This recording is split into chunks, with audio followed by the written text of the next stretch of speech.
el doctor Javier Duá y la doctora Ferrar.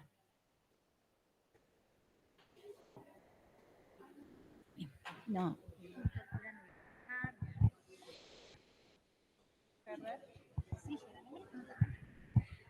Quiero aclarar que como tenemos que ser tan estrictos con los tiempos para dar y entregar el panel en tiempo, recuerden aquellos que quieran debatir una determinada ponencia y no se llegue con el tiempo, que se ha habilitado en forma extraordinaria hasta el 4 de noviembre para mandar por mail las disidencias con las ponencias que van a ser remitidas a los ponentes para que puedan contestar esa disidencia también por mail hasta el 11 de noviembre. Con lo cual, si los tenemos que cortar, nadie se sienta cercenado en el uso de la palabra ni en la posibilidad de debatir, porque se abrió esta instancia extraordinaria. ¿Sí?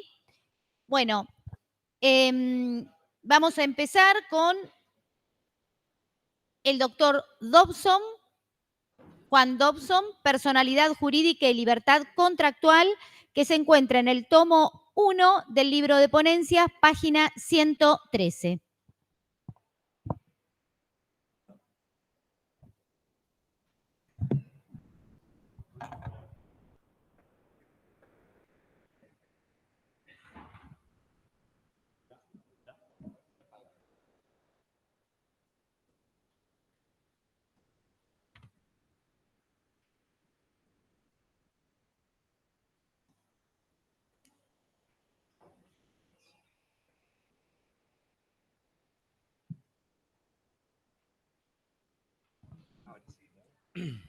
Hola, sí, ahí está.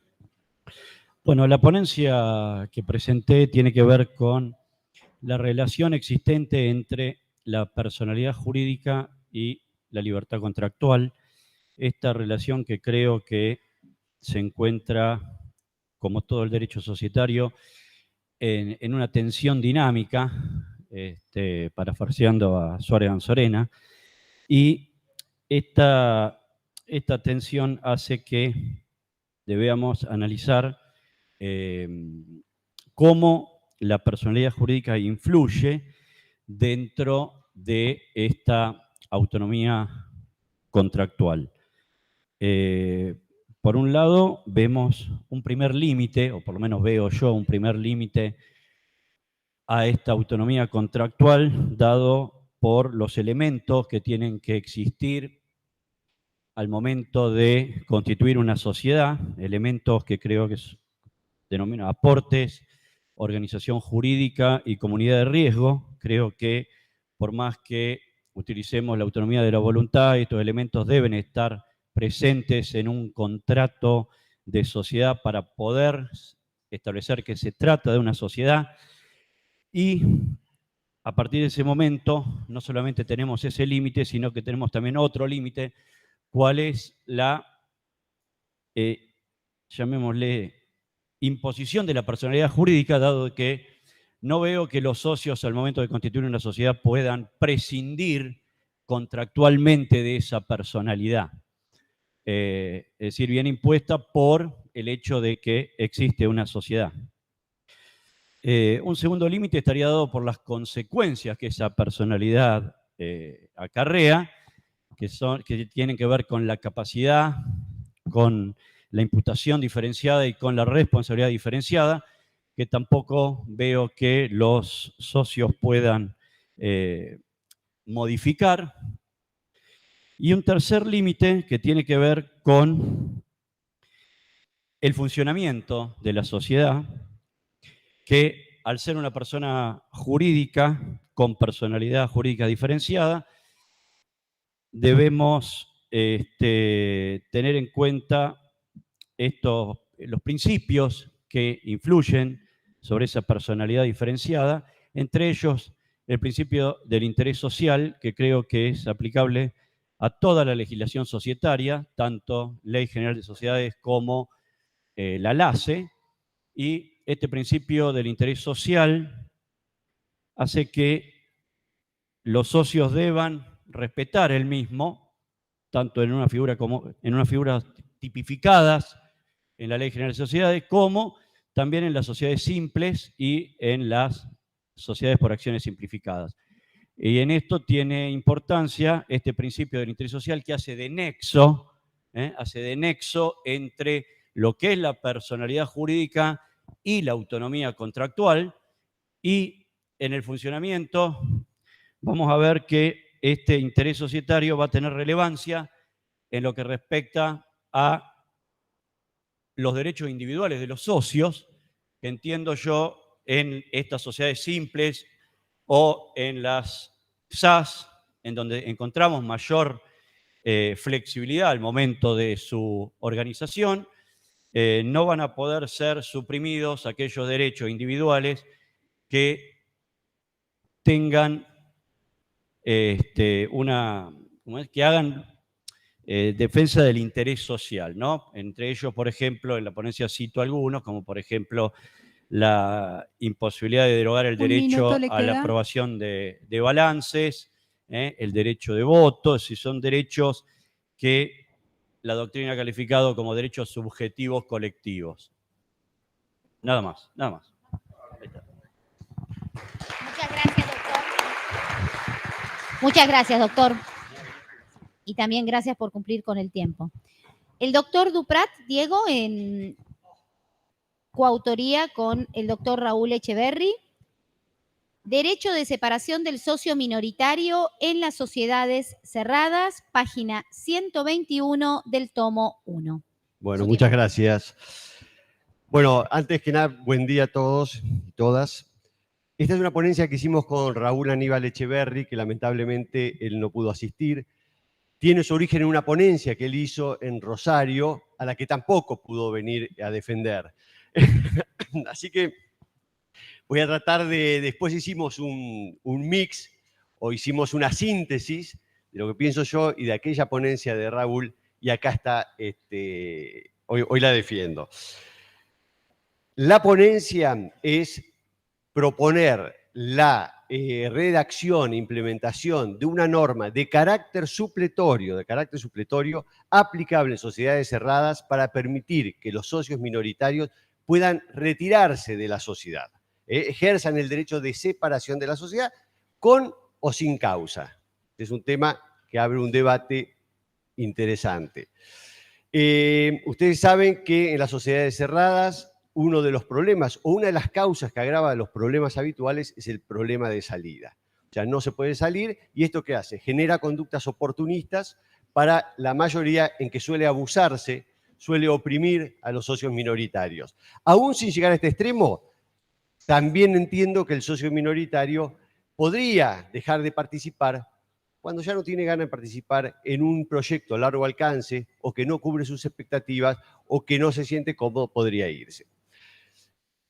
El tema es que ustedes me dirán, bueno, tranquilamente lo pueden pactar los socios, ese derecho a retirada. Por supuesto que lo pueden pactar, pero la realidad nos muestra que no se hace habitualmente. ¿Por qué? Porque el socio minoritario no tiene capacidad de negociar un contrato con todas las salvaguardas necesarias, porque en ese momento hay confianza, y el tema de que haya confianza muchas veces inhibe esta posibilidad de negociar. Falta de asesoramiento, no sabemos que podemos negociar eso y qué consecuencias puede tener.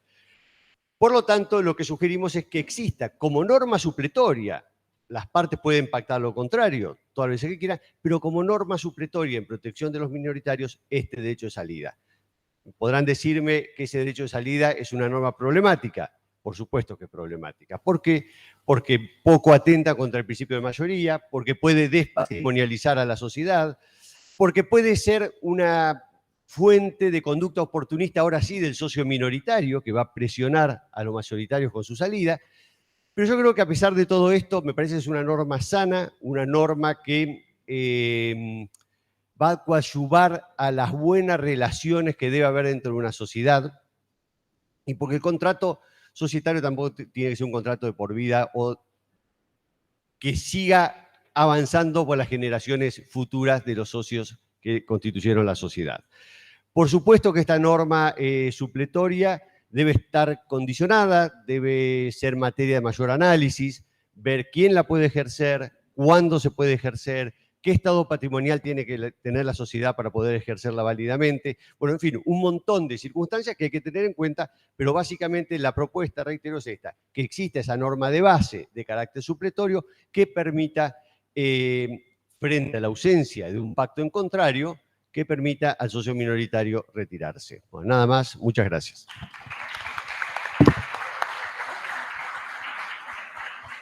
Gracias, doctor.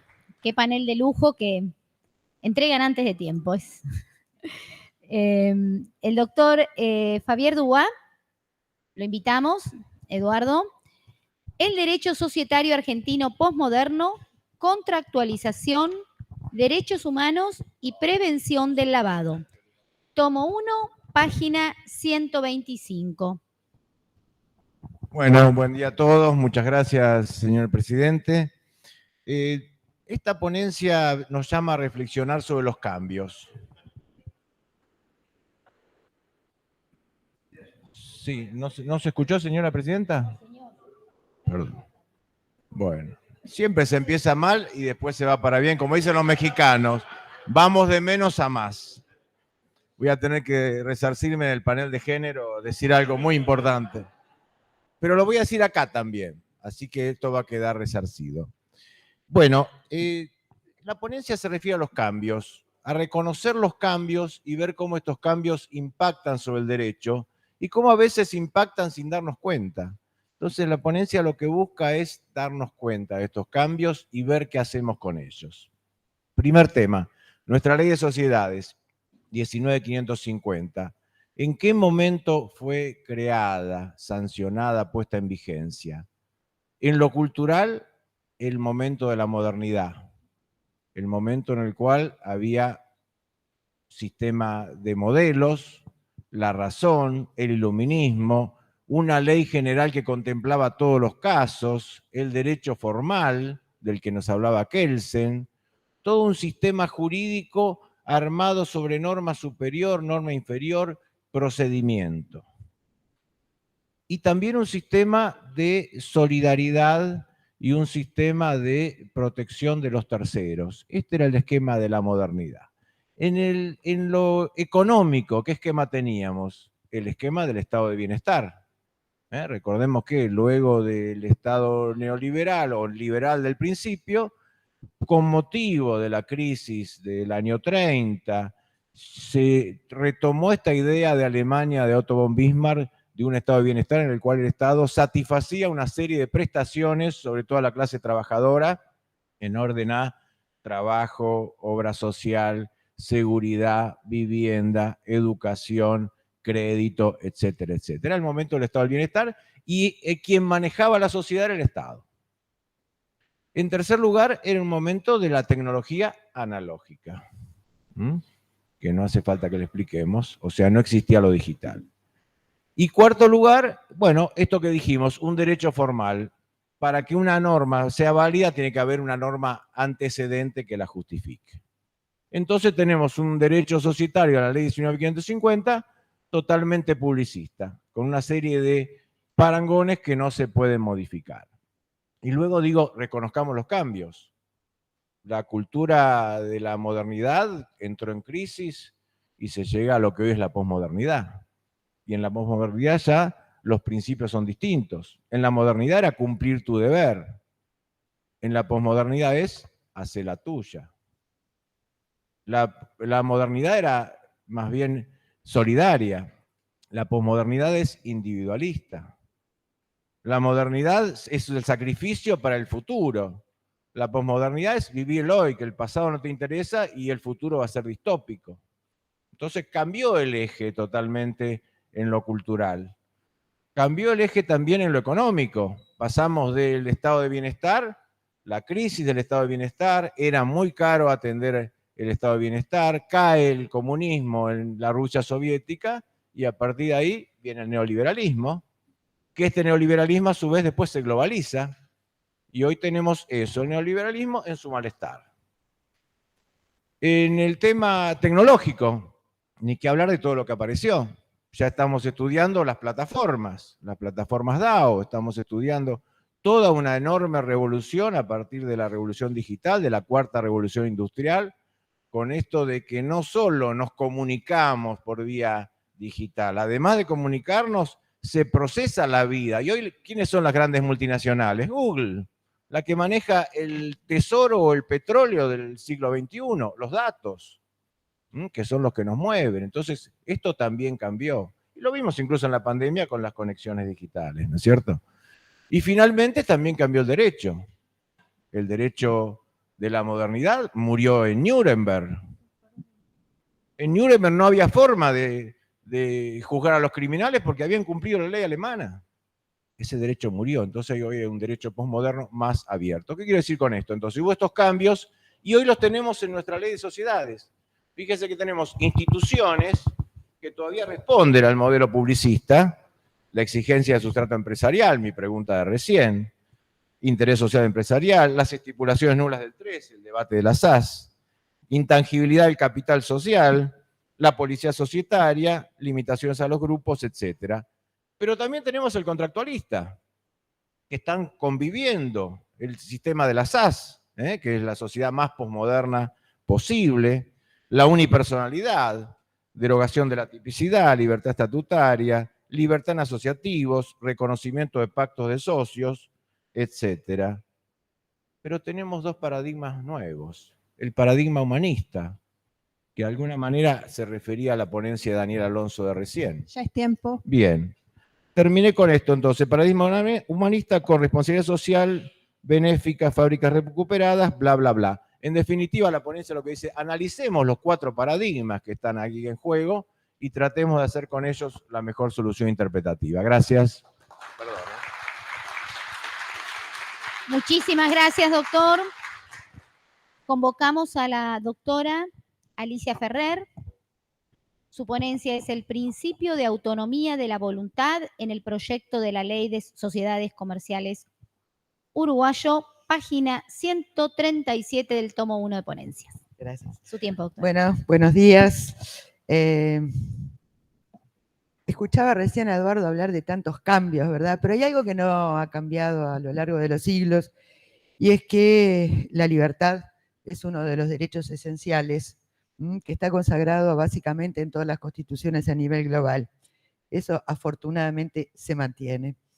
Y el derecho, sobre todo el derecho privado patrimonial, ha recogido este principio de libertad a través de normas en los códigos civil y comercial relativas a la autonomía de la voluntad. Imprescindible en el derecho mercantil, en tanto los intereses complejos y múltiples que tienen las relaciones entre los empresarios así lo requiere. Sin embargo, en el ámbito societario, este principio de libertad y sobre todo de autonomía de la voluntad ha quedado morigerado, bien, ha quedado morigerado por las normas societarias imperativas, que para alguna doctrina no significa otra cosa que la ley societaria es de orden público y por tanto es indisponible para quienes quieran participar en un negocio societario. Este principio de autonomía de la voluntad, que por supuesto está recogido en el derecho positivo uruguayo, ha sido básicamente limitado por la práctica, sobre todo por la práctica registral y la práctica de control estatal en la República Oriental del Uruguay en materia societaria. Y hay quien ha sostenido doctrinariamente que la ley de sociedades comerciales es una ley de orden público y que solamente aquellas disposiciones que señalan que puede pactarse en contrario son disponibles para los particulares, mientras que otros sostienen exactamente lo contrario. ¿Qué ha hecho el proyecto de ley de sociedades comerciales que está a estudio del Parlamento en este momento? Consagrar en forma inequívoca, en forma clara, expresa, textual, 2 cuestiones. Primero, que rige el principio de autonomía de la voluntad.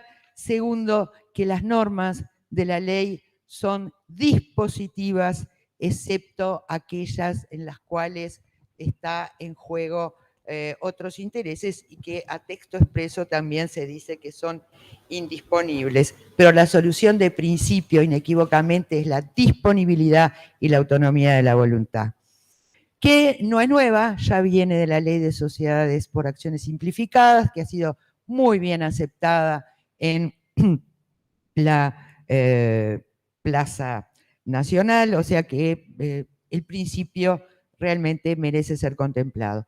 Obviamente también todas las manifestaciones del ejercicio de la libertad de las personas debe tener los límites que se corresponden a las razones de interés general, y en ese sentido también el proyecto, además de reconocer el carácter dispositivo de las normas y la aplicación del principio de autonomía de la voluntad, le pone límites o excepciones a esta regla en todas aquellas cosas en que la ley expresamente lo establece: régimen de nulidades,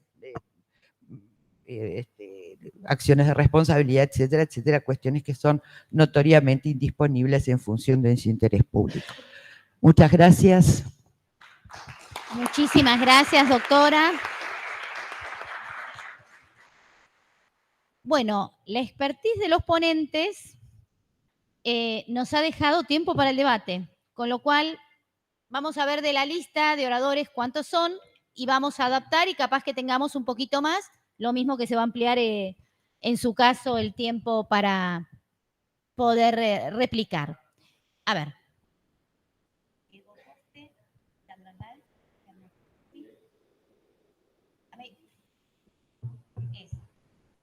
Diego Coste, Lisandro Artán, Guillermo Ragazzi.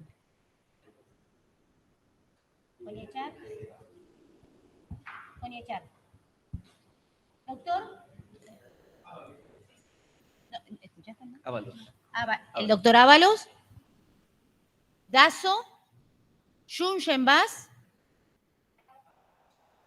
Adriana Blanco. Dazo Padre. Araya.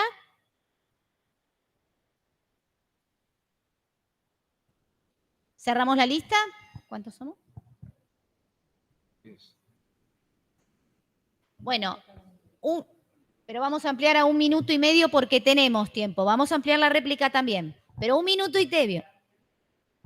Exacto. Por favor, a cumplir el ejemplo de los ponentes. A seguirlo, ¿eh? Diego Coste.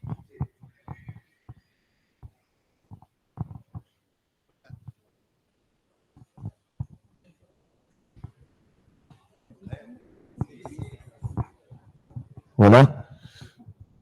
Esta es una pregunta para Diego Duprat. Y pensá bien lo que vas a contestar, porque... la ponencia me encantó, por supuesto. Mi pregunta es la siguiente.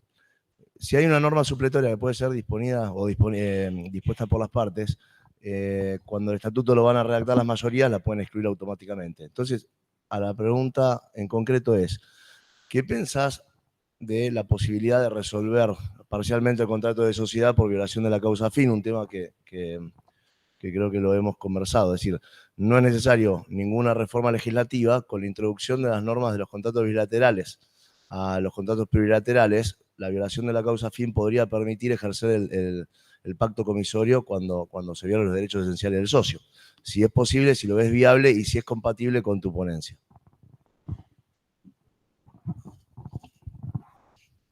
Doctor Ragazzi.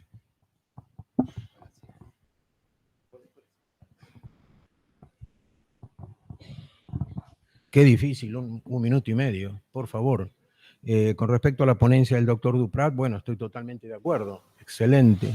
Yo lo había comentado también en una reunión anterior junto con el doctor Echeverri.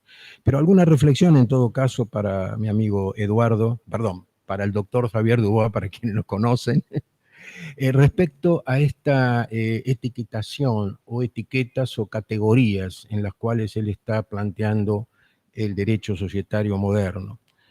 Quizás estas etiquetas o categorías provienen más de las ciencias sociales y yo tengo dudas que sean aplicables así, tan estrictamente, tal como lo plantea él en su ponencia y en otros trabajos anteriores también que ha planteado el tema.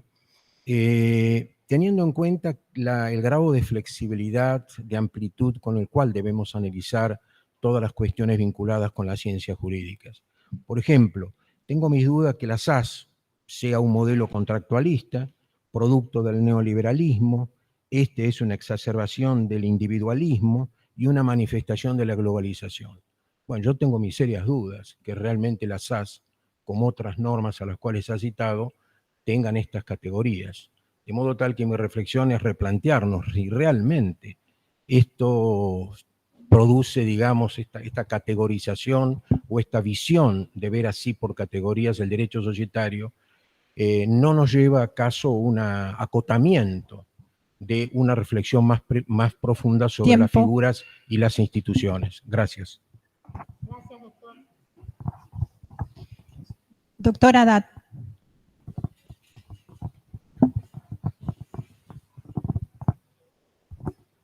Buen día.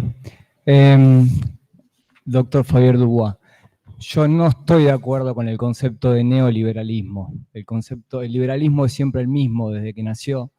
El liberalismo es el respeto irrestricto por el respeto de vida del otro, nos guste o no nos guste.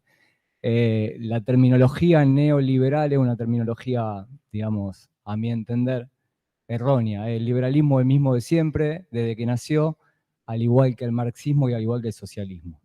Y uno es liberal desde su concepción filosófica, desde los derechos individuales y desde los derechos económicos. Y el sistema económico del liberalismo, que fue el capitalismo, hizo que en 500 años la población mundial deje de ser el 90% pobre, el 10% rica, y pase a ser el 90% por arriba de la pobreza y el 10% pobre. Y ese 10% pobre lo tenemos en aquellos países que no aplican el sistema económico del liberalismo. Muchas gracias. Gracias, doctor. Conechet, doctor Conechet. Conechet. Ah, Conechar, perdón.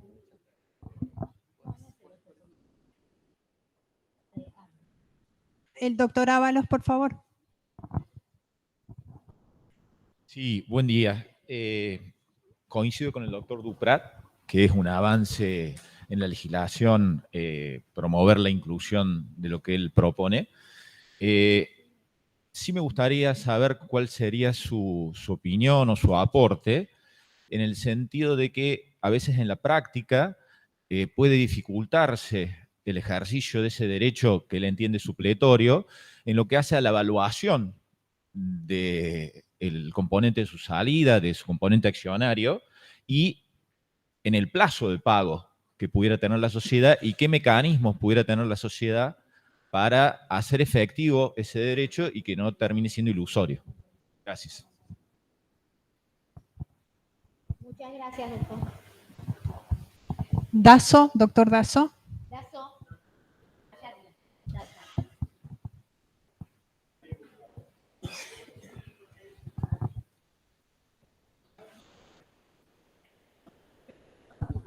Hola. Bueno, con respecto a la ponencia del doctor Javier Dubois, yo comparto con él la visión de que está pasando algo y está pasando de manera muy profunda, pero entiendo, o sea, como a veces pasa en cámara, comparto, pero por otros motivos. La insurrección de la cultura digital es una clara reacción de desilusión de una enorme parte de la sociedad respecto de la muy mala performance de ciertos tótems del siglo XX. El Estado, los bancos, la iglesia, la vida social en general, y es el resultado de que la tecnología le pone a la mano a la comunidad la sensación, la percepción de que puede hacerlo por sí sola, eliminando una enorme cantidad de intermediarios, a los cuales se adjudica una muy mala performance. Hagámonos cargo de eso en este proceso que, bien señala Eduardo, van a coexistir estas dos visiones del mundo. Él dice modernismo, posmodernismo, y lo vincula con una cuestión ideológica. Yo creo que no. Esto es una marea, es como el mar, no tiene ideología. Hagámonos cargo también de eso, porque uno de los underperformers más fuertes es la política. Y esta gente va por fuera de la política, no le importa nada. Con esta tecnología, algunas de las cosas que plantea el doctor Duprat se solucionan en forma preventiva, automáticamente, con un smart contract que tiene prevista la visita a un oráculo externo, una especie de caja boba, que evalúa la acción.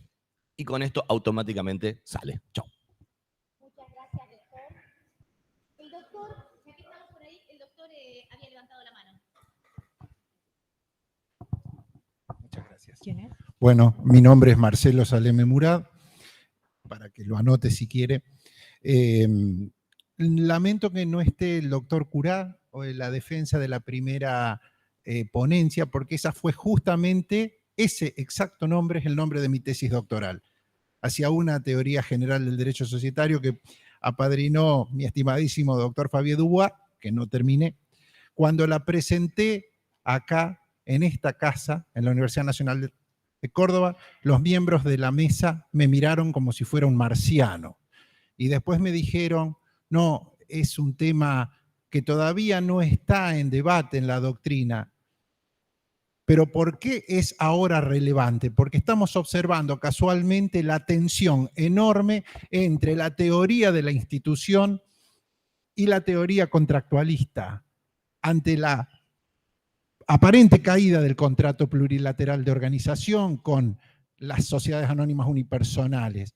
Entonces, necesitamos definir nuevamente o por una vez que el derecho societario es una rama autónoma y como tal tiene una teoría general. Tenemos que volver a poner sobre la mesa que somos científicos del derecho, no solamente operadores del derecho, como decía Marco Aurelio Risolía. El derecho es la única ciencia que tiene operadores no calificados. Y si no, veamos lo que pasa en el Congreso, donde las leyes las proponen personas que ni siquiera son abogados.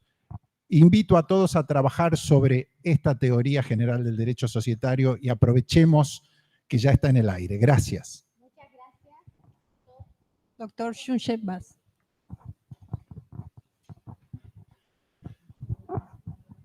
Bueno, buenos días. En primer lugar, con referencia a la ponencia del doctor Juan Dobson, quiero decir que estoy totalmente de acuerdo. La personalidad jurídica y la libertad contractual hacen una tensión especial, se advierte en este Congreso, ¿no es cierto?, en qué medida la LGS, la LACE y eventualmente las sociedades simples o las sociedades residuales o la sección cuarta, como le quieren llamar, cómo juegan los distintos principios. Esta es la gran cuestión. Normas imperativas, lo planteó también Alicia Ferrer, ¿no es cierto?, cuando dijo la libertad es un principio que no está negociable y sin embargo después dijo nosotros hemos establecido la disponibilidad de las normas, salvo que expresamente se diga que es inderogable o indisponible para las partes. Con lo cual, el tema sigue candente, lo acaba de plantear el colega cuando habla de la necesidad de una teoría general del derecho societario, que siempre existió, mi querido amigo, más allá de lo que le hayan dicho ese tribunal. Lo que se trata es de cómo lo entendemos, ¿no es cierto? Y ahí es donde entra ya la ponencia de Fabio Dubois, donde plantea una serie de cambios que yo también coincido con el doctor Ragazzi, los plantea como muy esquematizados, en la vida real son todos grises, no son categorías divisibles en la forma en que él lo hace. La solidaridad existió siempre, se le acentúa más o menos según el tiempo, la libertad existió siempre. A ver, es condición del hombre, y si no, vayamos a la historia. Y ya termino. En definitiva, estamos reconstruyendo el pensamiento de la teoría general de las sociedades, coincido con él, estamos reconstruyendo las relaciones entre la personalidad y el organicismo, la necesidad de un centro de imputación diferenciado que tenga notas que realmente científicamente lo caractericen. Doctor, como su tiempo. Listo, gracias. En definitiva, todos estamos en esa labor. Gracias. Muchas gracias. Doctora Blanco, Adriana.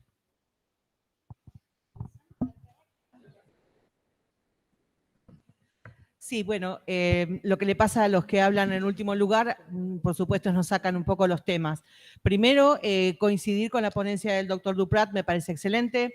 Coincidir con Diego Coste en el derecho del minoritario a un retiro en caso de abuso o ejercicio abusivo o violación de la causa fin. Creo que el juez tiene que tener las facultades para ordenar este retiro.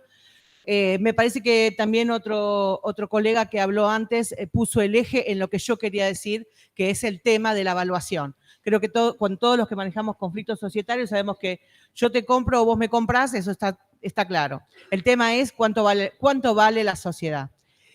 Creo que un poco lo que nos propone Ariel Dazo, que sujetemos esa evaluación a una inteligencia artificial, no sé si estamos preparados para que esto suceda. Me parece mejor buscar algún mecanismo de evaluación sencillo. Tenemos todo el tema también de arbitraje y un mecanismo sencillo en donde un juez pueda evaluar no solo la empresa con sus activos, sus pasivos, sino también a mí me parece que hay un daño por pérdida de chance que también tiene que ser evaluado por un juez. Por eso no estoy tan seguro de que una inteligencia artificial pueda evaluarlo, pero le dejo la inquietud al doctor Duprat. Muchas gracias. Doctor Dazo Padre.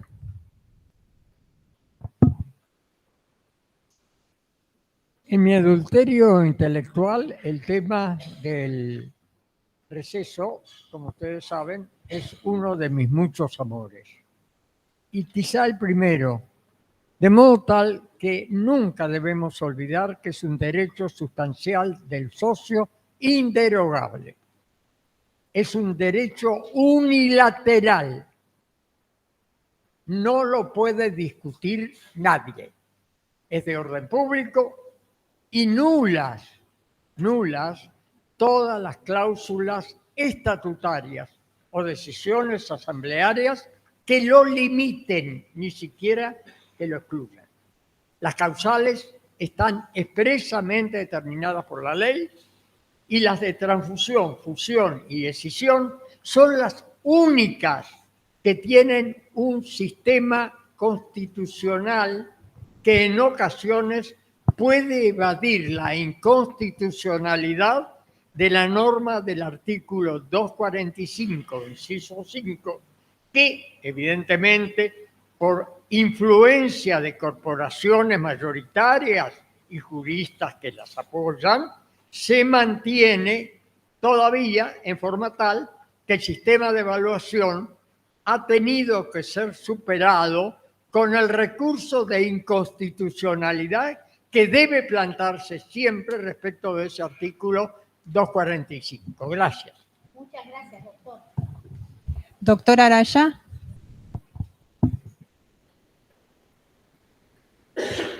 Gracias. Sobre la ponencia de Diego, estoy de acuerdo con todos los mecanismos para reducir el conflicto y desde ese, digamos, concepto general me parece que es muy importante que él la haya traído y que la podemos discutir. No tengo claro, creo que no estoy de acuerdo con la implementación de una norma supletoria que, si entendí bien, se aplicaría salvo pacto en contrario. Me parece que es más provechoso, digamos, continuar la línea que él viene estudiando con el tema de la exclusión de socios, de la norma que los socios puedan incorporar al estatuto una norma de este tipo. No es que si ellos no dicen nada se aplica la norma supletoria legal. Creo que digamos, dada la problemática que tenemos, efectivamente el 99% de las sociedades del país son cerradas, pero no todas las sociedades son idénticas, no todos los negocios de las sociedades son idénticas. Lo que dice Ariel Dazo hijo creo que es muy útil para ciertos negocios, no para todos. Acordémonos también que hoy en la Argentina no hay moneda, con lo cual, como dice acá la colega, el problema de la evaluación es un problema, digamos, que la justicia no puede en ningún escenario solucionar, por lo cual, digamos, escribir, pensar, instrumentar una norma que haga este procedimiento sencillo y expeditivo, lo veo muy, muy difícil y propugno seguir estudiando la otra línea y, por supuesto, tener en cuenta... Doctor, su tiempo. Tener en cuenta el interés de los acreedores, además de los accionistas, ¿no? Gracias. Muchas gracias, doctor. La doctora va a hacer algún comentario adicional. Bueno, pero menos de un minuto porque en la lista... Doctora Areche. Respetaron el sistema, así que, doctor, le pido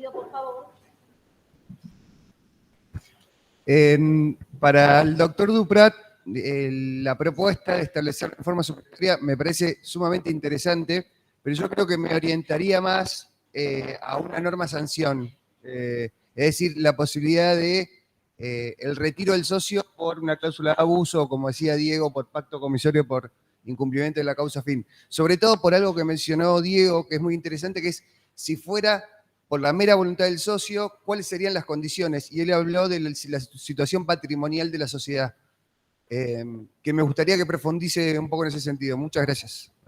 Bueno, como estamos también con los tiempos, me voy a tomar nada más que un minuto para referirme, o menos, a la ponencia del doctor Javier Dubois, la cual comparto. Yo creo que él, como buen profesor universitario, lo que hizo fue presentar su ponencia con un orden metodológico. Y dividió, por eso, también en paradigmas de la manera, por supuesto que siempre hay grises, en el derecho hay grises, en nuestra vida hay grises. Uno de esos grises que yo veo es el tema de la intangibilidad de capital social, que hoy todos hablamos de patrimonio, lo trae el Código Civil y Comercial. Lo único que, digamos, yo agregaría a esta ponencia es que el subparadigma societario humanista que él denomina, para mí es un paradigma. Es un paradigma que capaz que todavía no lo percibimos como tal, pero que influye en el derecho societario de tal manera y con cánones tan imperativos y que se nos imponen en la realidad, que va a pasar a ser o que es un paradigma propiamente dicho. Muchas gracias. Ahora, ahora tenemos 2 minutos y medio, porque vamos bien con el tiempo, 2 minutos y medio en vez de 2 minutos cada uno de los ponentes. El doctor... no, el doctor Dobson estaba primero. No. El doctor Dobson no tiene, con lo cual... Tienen 3 minutos. Me lo cedió a mí. Tampoco. 3 minutos. ¿Quiere? Pase. Dale. 3 minutos, Diego. Hola. Hola, ¿anda? Bueno, voy a empezar por el final. Tomás, que hay 2 Tomás acá. Creo que no hace falta norma alguna que me permita hacer lo que puedo hacer. O sea, una norma permisiva no tiene ningún sentido. Lo podemos hacer hoy, pactar la exclusión del socio, el derecho de separación. Hoy tenemos plena libertad para hacerlo. De Tomás Arecha, no entendí bien, pero entiendo que estarías de acuerdo si hubiera una causa. Yo en la ponencia digo que aún sin causa podría separarse el socio con todos los cuidados que hay que tener en protección de los minoristas y en protección de los acreedores, como dijo Tomás. ¿Por qué no? Acá uso las palabras de Ragazzi, ¿por qué no? Siendo lo que dijo Ábalos, dijo Adriana y dijo Ariel, sí, me parece que el problema serio acá es cómo determinar la participación del que se va. Pues si no, estamos generando un problema futuro que es mucho peor del que tratamos de evitar. En cuanto a la inteligencia artificial, bueno, me parece que de todas maneras hay que dar una pauta, o sea, estamos en la misma, o sea, que se aplique instantáneamente en forma automática, pero tenemos que dar una pauta que respete el derecho de propiedad del accionista que se quiere retirar. Pero me parece que el punto, Ábalos, está ahí, como dijo Adriana, ese es un tema a tratar. Y dejo para el final a Diego Coste. Vos tenés un tema que es central en el tratamiento de las normas supletorias, que es la Penalty Default Rule. O sea, si yo voy a querer dejar de lado una norma supletoria, tengo que ventilar la información que tengo para explicarle al otro por qué la quiero dejar de lado. O sea, opera como un incentivo para blanquear determinada situación.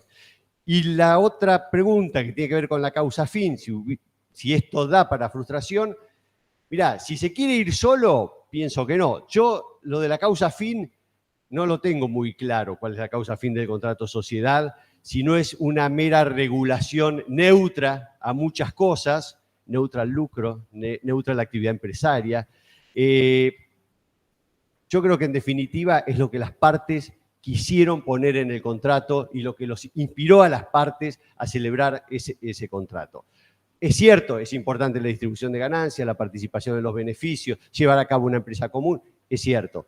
pero no la tengo muy claro. Me parece que confundimos cuando se habla de matrimonio, querer poner el amor como una causa fin, y no tiene nada que ver. O sea, es un mecanismo jurídico para regular ciertas pautas de conducta dentro, y patrimoniales básicamente, dentro de esa relación entre dos personas. Bueno, nada más, muchas gracias. Da para debatir. Una cosa más, pensé que iba a tener peor acogida, les agradezco, porque todavía estamos discutiendo si el derecho de exclusión se aplica a las sociedades anónimas en virtud del 89 o no. Entonces, si estamos discutiendo si el derecho de exclusión se aplica a las anónimas cuando no hay norma alguna en el derecho societario que lo prohíba, pensé que pactar un derecho de separación era un paso más adelante. Bueno, muchas gracias. Gracias, a todos. Gracias. Doctor Fabián.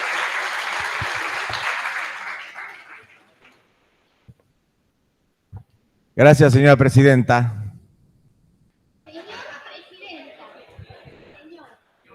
Señor presidenta. Señor presidente.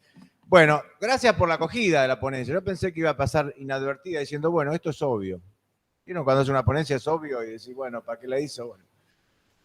Hay dos tipos de ejes.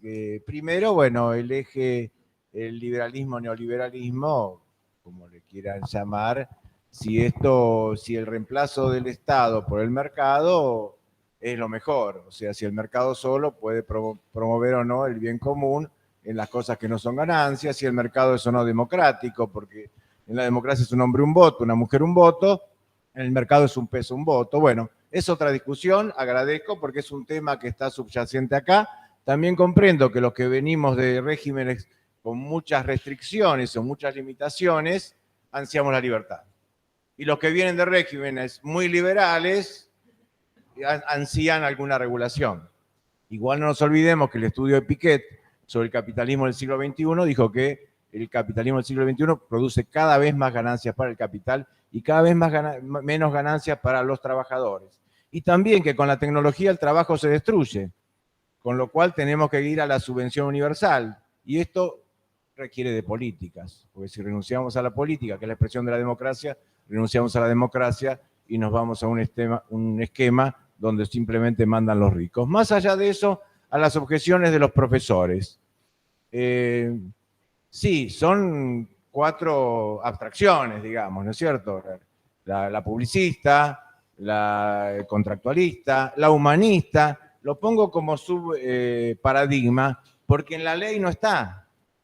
O sea, ahí hay paradigmas que uno ve toda la ley y están, en otros están en alguna norma especial, por eso con subparadigma, no por menos importancia. La humanista y la de la prevención internacional de delitos. Cuando la globalización se quiebra 2001, con Torres Gemelas, ya se dice, vamos a hacer todos los negocios que podamos en todo el mundo, pero ojo el terrorismo. No vamos a financiar el terrorismo. Entonces ahí viene la prevención internacional de delitos que nosotros la tenemos, con las restricciones a las offshore, nominatividad obligatoria, beneficiario final, derecho penal de las sociedades. Bueno, en definitiva, celebro el debate y les agradezco a todos los aportes. Muchísimas gracias. Muchas gracias. Quiero agradecer a absolutamente todos los ponentes y los intervinientes. Fue muy fácil realizar este trabajo por la responsabilidad de todos y todas. Nos vamos al coffee y nos vemos en los próximos paneles. Muchísimas gracias.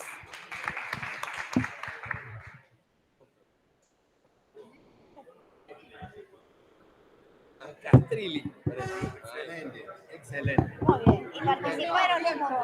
Sí, sobró tiempo. Muy bueno. Muy bueno. No, pero que fue fácil porque ustedes tienen expertise. Se le hicieron ustedes.